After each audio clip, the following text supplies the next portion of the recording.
September 2025 na. Magkano na nga ba ngayon ang mga Kawasaki Big Bike? Yan ang ating aalamin ngayon. Tara!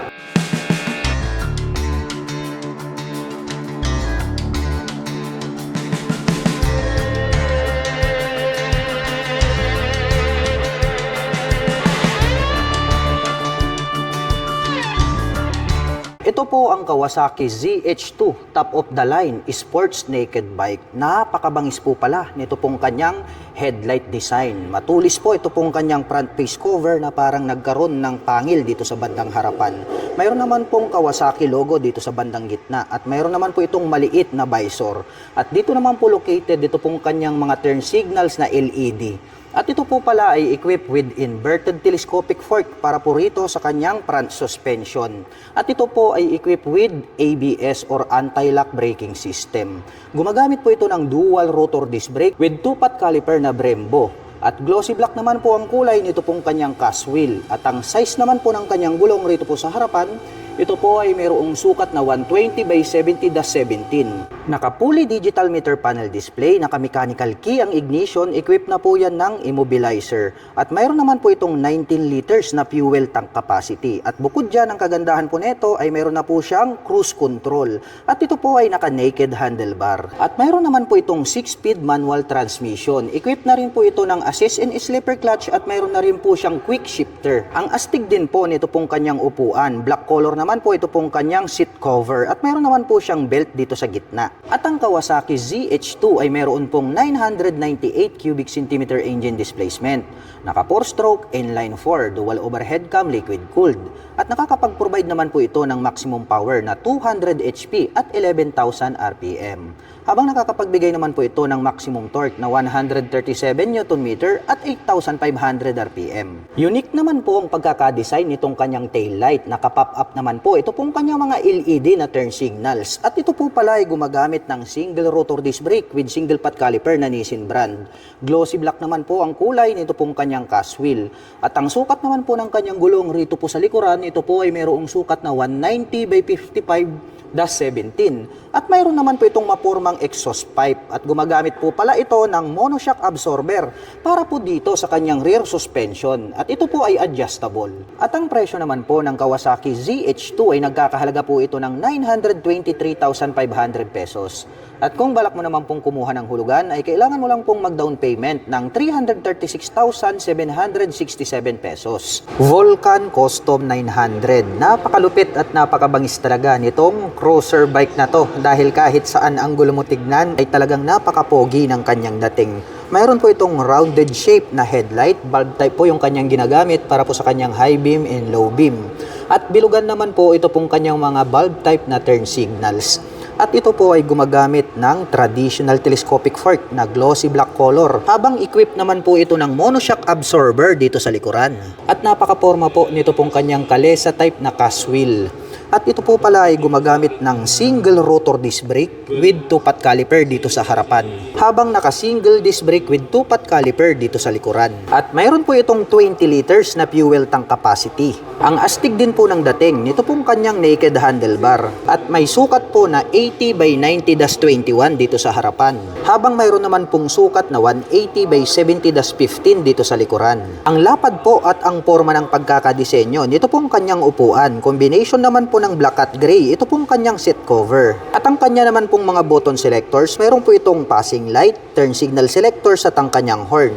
Habang dito naman po sa kabila, mayroon po itong engine kill switch at ang kanyang electric starter. At nandirito po pala located dito po sa kanyang fuel tank. Ito pong kanyang meter panel display at ito po ay combination ng analog at digital. At ito po ay mayroong 5-speed manual transmission. Napakaastig po ng dating nito pong kanyang dual pipe at mayroon naman po itong dual exhaust. At ito po pala ay gumagamit ng belt drive. Diecast po ito pong kanyang foot brake at mayroon naman pong rubber cover on top, ito pong ating pillion step para sa ating rider at back rider. At naka-liquid cooled po ang kanyang cooling system. Oblong shape po ito pong kanyang taillight at rounded shape naman po ito pong kanyang mga turn signals. At ang presyo po ng Kawasaki Vulcan 900 Custom ay nagkakahalaga po ito ng 679,500 pesos.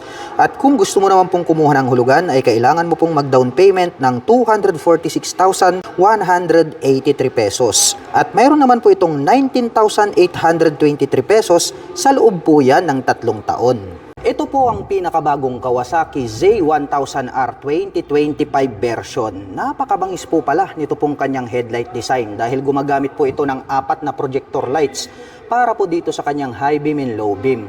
Nakapop up naman po ito pong kanyang mga LED na turn signals at mayroon naman po siyang little visor dito sa bandang itaas. At ito po pala ay equipped with inverted telescopic fork para po dito sa kanyang front suspension. Showa brand naman po yan at equipped na rin po pala ito ng anti-lock braking system. Gumagamit po ito ng dual rotor disc brake with 2-pot caliper na Brembo. Black color naman po ito pong kanyang cast wheel at ang sukat naman po ng kanyang gulong rito sa harapan, ito po ay mayroong sukat na 120 by 70-17. Naka-fully digital meter panel display, naka-mechanical key ang ignition with immobilizer at ito po ay naka-naked handlebar. At mayroon naman po itong 17 liters na fuel tank capacity. Mayroon naman po itong 6-speed manual transmission with assist and slipper clutch at napakaastig din po ng dating nito pong kanyang upuan. Black color naman po itong kanyang seat cover at mayroon naman po siyang belt dito sa gitna. At ang big bike po na ito ay mayroon pong 1,043 cubic centimeter engine displacement to be exact, naka-liquid cooled, inline 4-cylinder fuel injected. At nakakapag-provide naman po ito ng maximum power na 142 HP at 10,000 RPM. Habang nakakapagbigay naman po ito ng maximum torque na 111 Nm at 7,300 RPM. Attractive po ang pagkakadesign nitong kanyang taillight. Nakapop up naman po ito pong kanyang mga LED na turn signals. At ito po ay equipped with single rotor disc brake.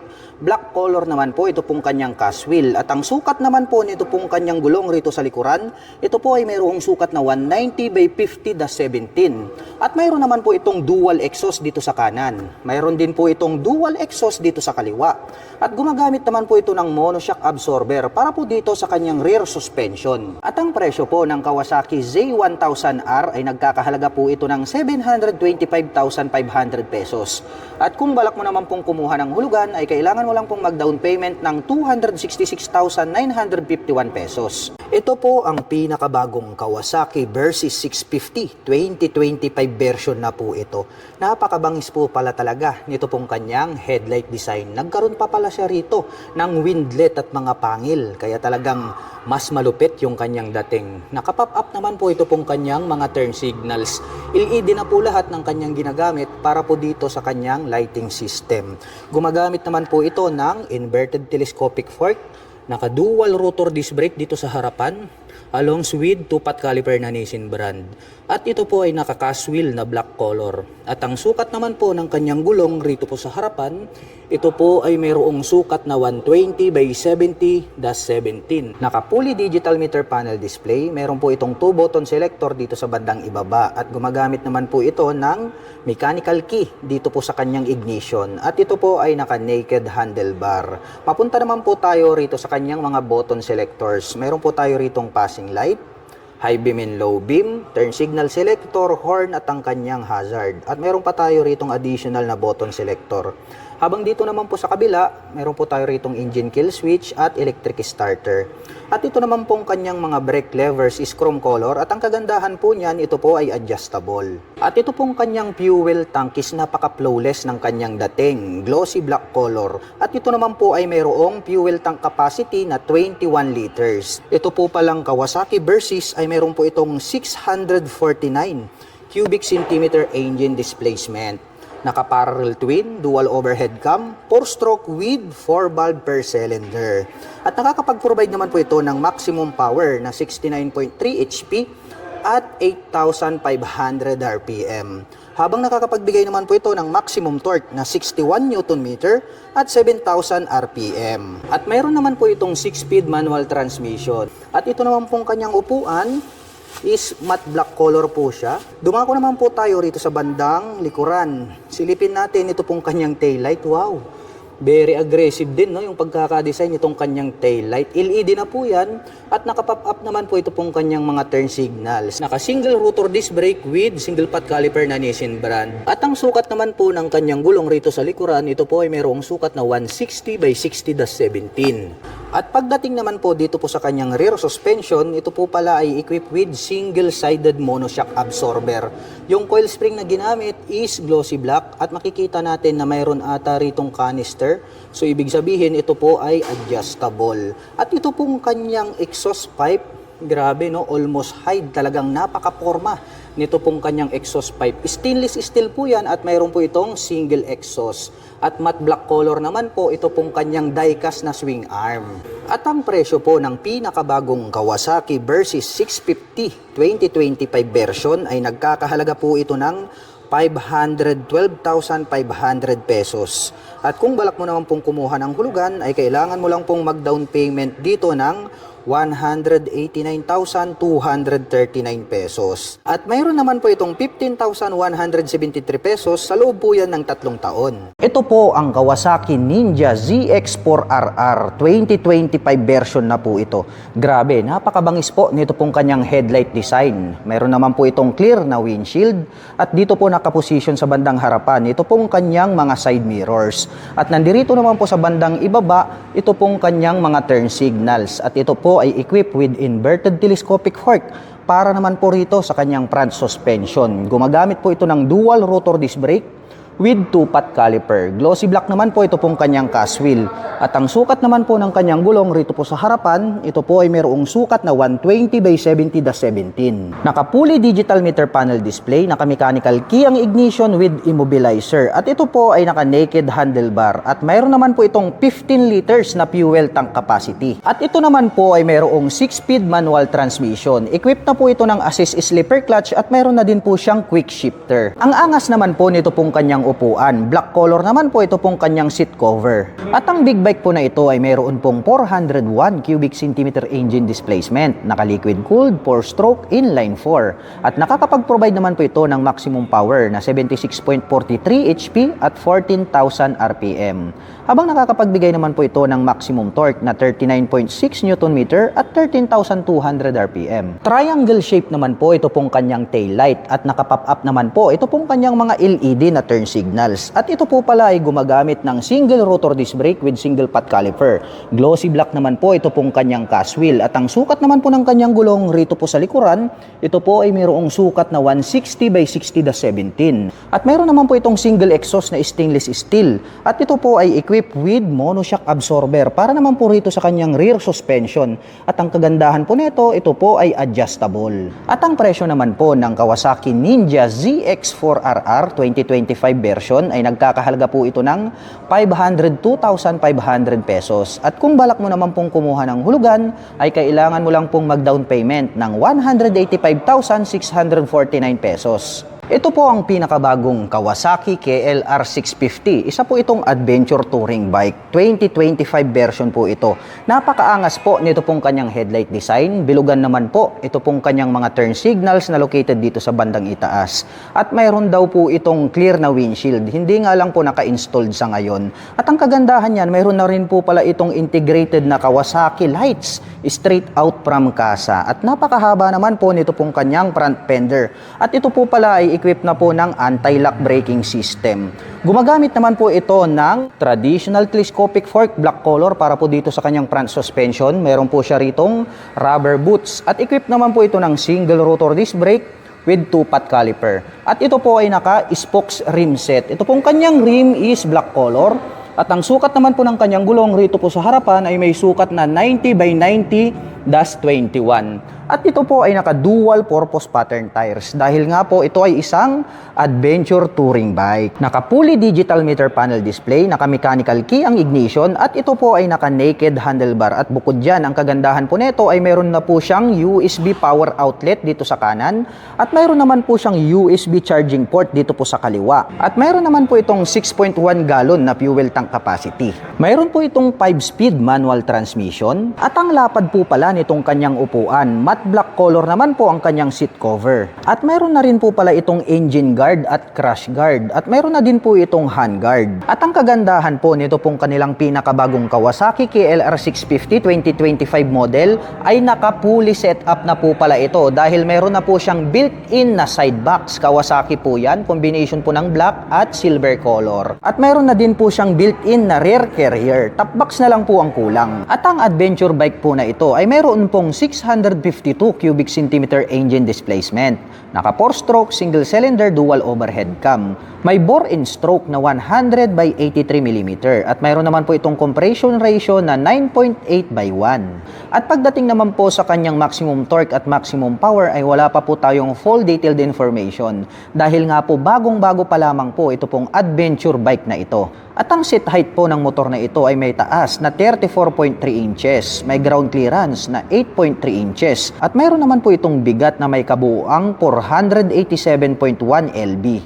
Box type naman po ito pong kanyang taillight, bilugan naman po ito pong kanyang mga turn signals, at mayroon naman po itong single exhaust. Gumagamit po ito ng single rotor disc brake with 2-pot caliper, naka-spokes and rim set, at ito po ay naka-dual purpose pattern tires.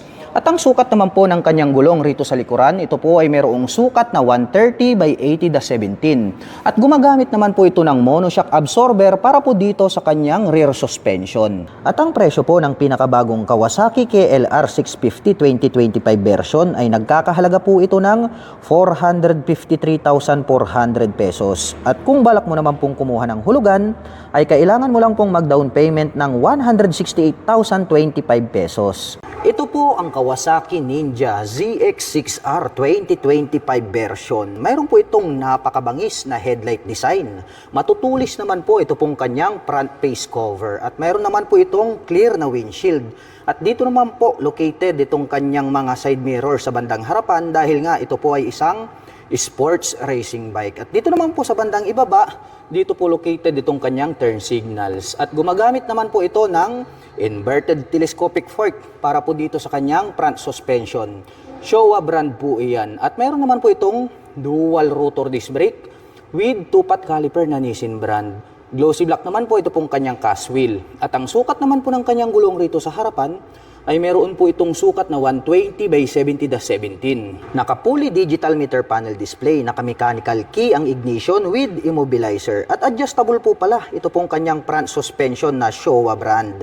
At ito naman po ay naka-naked handlebar. At mayroon naman po itong 17 liters na fuel tank capacity. At mayroon naman po itong 6-speed manual transmission with assist in sleeper clutch at mayroon na rin po itong quick shifter. Ang ganda rin po nito pong kanyang upuan. Black color naman po ito pong kanyang seat cover. At ang big bike po na ito ay mayroon pong 636 cubic centimeter engine displacement. Naka 4-stroke, inline 4, dual overhead cam, liquid cooled.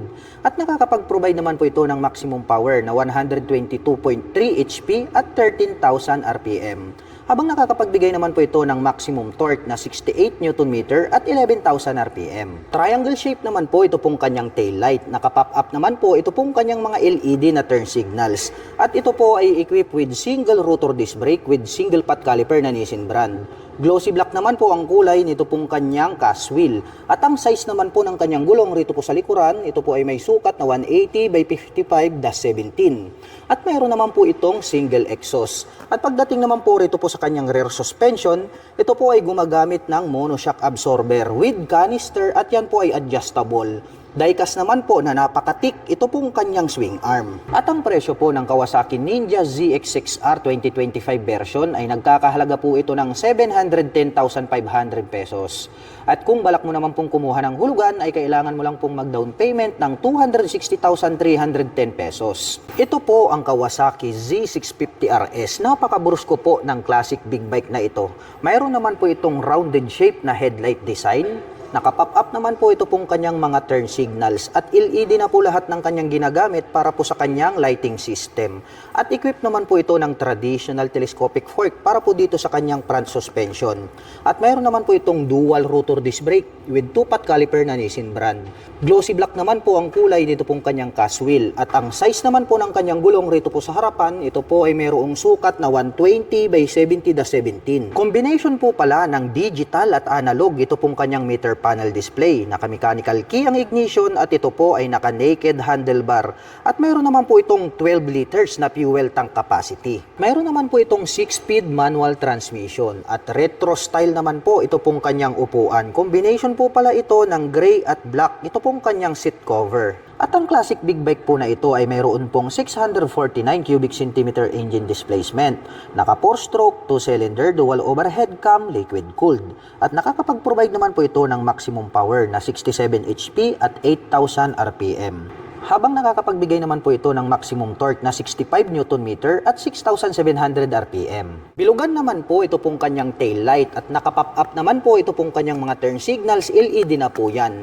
At ito po ay gumagamit ng single rotor disc brake with single pot caliper na Nissin brand. Glossy black naman po ang kulay nito pong kanyang cast wheel. At ang sukat naman po ng kanyang gulong rito po sa likuran, ito po ay mayroong sukat na 160 by 60-17. At mayroon naman po itong single exhaust na stainless steel. Gumagamit po pala ito ng monoshock absorber na adjustable para po dito sa kanyang rear suspension. At ito pong kanyang swing arm is die-cast po siya na matte black color. At ang presyo po ng Kawasaki Z650RS ay nagkakahalaga po ito ng 469,500 pesos.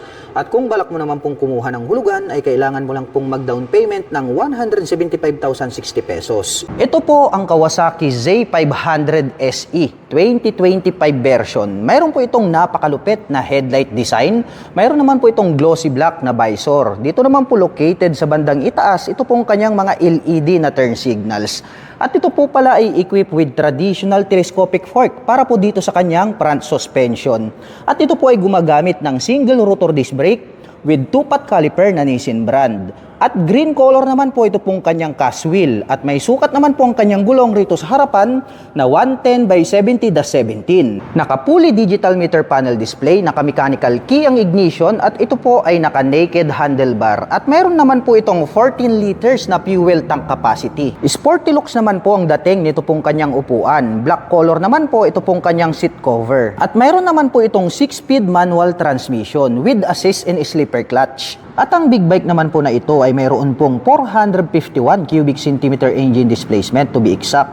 Naka 4-stroke parallel twin liquid cooled fuel injected engine. At nakakapag-provide naman po ito ng maximum power na 51.3 HP at 10,000 RPM.